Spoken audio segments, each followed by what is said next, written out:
I'm going to go through every planche training series I've put on YouTube since 2013 and share the biggest lessons from each one. We're looking at 10 years of training here, so I want you to use this information to train smarter and not necessarily harder. Sometimes it definitely will be harder. Planche is f***ing hard. The first series is the Stronger Bodyweight Workout Series 1, filmed in 2013. My goal was straddle planche, and the series was about 6 weeks of training every second day. I managed to achieve a straddle planche in that time, and these were the 2 lessons. First, if you're young, it doesn't really matter how you train, so long as you do it. One of the main criticisms of the series was having too many training goals at one time, and that's true. I was doing too much variety, intensity, and frequency that most people couldn't tolerate. Despite this though, I still made great progress because I was young. When you're young, you can throw pretty much everything at your body and it will answer the call. I suggest not looking at young athletes and taking what they do as gospel because youth is working in their favor. If you adapt a program from a young, successful athlete, be wary of its ability to translate to your capabilities. Stupid aging. Second lesson, strength first, then the skill. Realistically, most people aren't going to learn straddle planche in 6 weeks unless they're already strong enough. I had really strong shoulders from previous gymnastic strength and Olympic lifting. All I needed was some specific, consistent planche practice. At the start of the series, I was probably almost strong enough to straddle planche anyway, but my body just didn't understand the movement yet. Next was the Stronger Bodyweight Workout Series 2, the sequel, filmed in 2015. My goal this time was full planche, and it was 12 weeks of training almost every day. Did I get it? No. No, I did not. Specificity matters for high-level strength and skill. I was training like an all-round gymnast conditioning routine. I was doing iron cross work, pike presses, this thing. And my goal was planche. 12 weeks is enough time to get stronger, but I didn't use that time efficiently, which led to a lot of accumulated fatigue from non-specific exercises. Secondly, if your environment is chaotic, so are the results. The series was filmed the first 6 weeks in Australia, the second 6 weeks in the USA. But in the US, we were constantly organising training locations and often ended up completing workouts in random places at weird hours or running out of time at our venues. You guys won't be doing intercontinental travel between sessions, but if the environment is inconsistent, just know that it can stifle your training momentum. The third series was One Planche Man, filmed in 2018.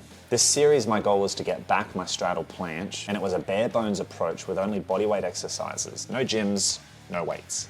I suppose the main thing I learned here was I couldn't hold on to past accomplishments like they're trophies on my mantelpiece. Strength has to be earned and earned again and again. I also felt like because I'd achieved the planche in the past, I had quite this nonchalant approach to the training.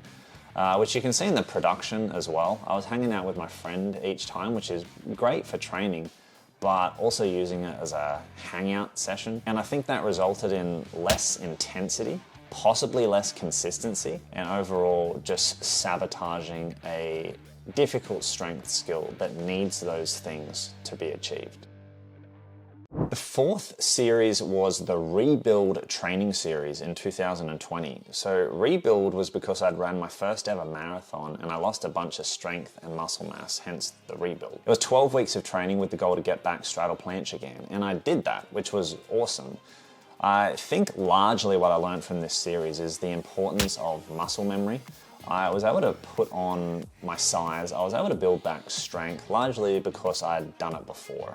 12 weeks would definitely not have been enough to achieve something like a full planche because my body had never done a full planche before, but something like a straddle planche was a skill that my body has done time and time again. So it was not just the strength and the programming, but also my past training history that got me that skill.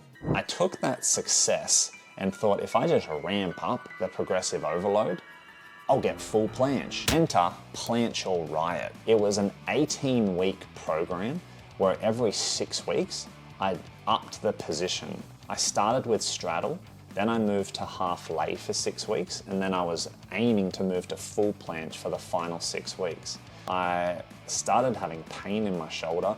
My body wasn't able to keep up with the demands of such an intense skill. I just went 6 weeks, 6 weeks, 6 weeks, increase, increase, increase, thinking it's linear, but it's exponentially more difficult as I increase those positions.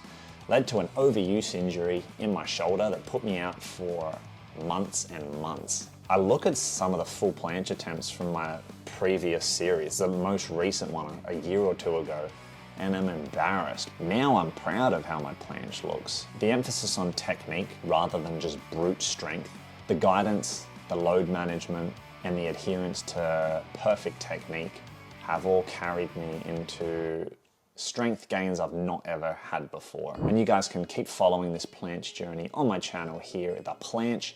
Look out for the next episode dropping. It's going to be a really good one. You guys are in for it when you see it next. You just wait. You won't believe it.